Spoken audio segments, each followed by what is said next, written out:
Falta tanga acordo rua, Timor-Leste completa ona roteio adesão ba ASEAN yang hodisai membro permanente ASEAN.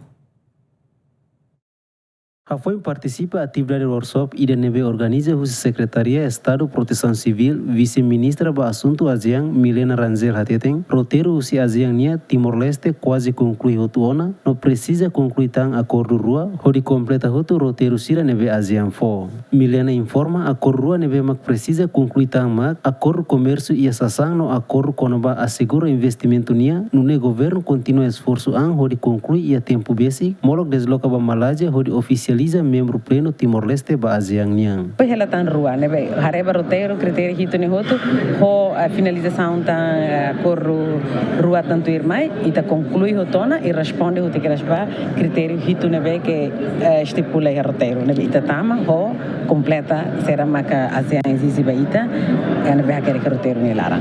Rua ne será tamam pai rua mai tane kona ba acordo kulia kona ba comércio e assassin ou bens e depois kulia kona ba comércio e onde assegura acordo e investimento nia. Na rua ikusnian que agora é processo de negociação, mas quase finaliza a tona.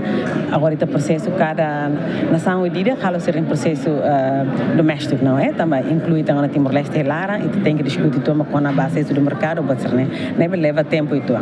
Mas daqui mais semana ainda tá, talvez também remata a tona. Também tem que remata aquelas antes do dia de 26 de outubro. E a terceira lihusi reunião plenária Parlamento Nacional aprova tang acordo rua husi Ministério Negócio Estrangeiro no Cooperação nível ligado ao Timor-Leste ni adesão ba ASEAN hanesang acordo quadro ba serviço no acordo quadro ba comércio e serviço nebe apresenta o vice-ministra assunto ASEAN Milena Maria da Costa Ranzel. Tuira agenda oficialização adesão Timor-Leste ba membro permanente ASEAN se realiza em Kuala Lumpur, Malásia e halon ronor resinen fulang ne durante Cimeira ASEAN badal hat nolu resing itu. Agustino da Costa, Rumaldo Neves, GMN.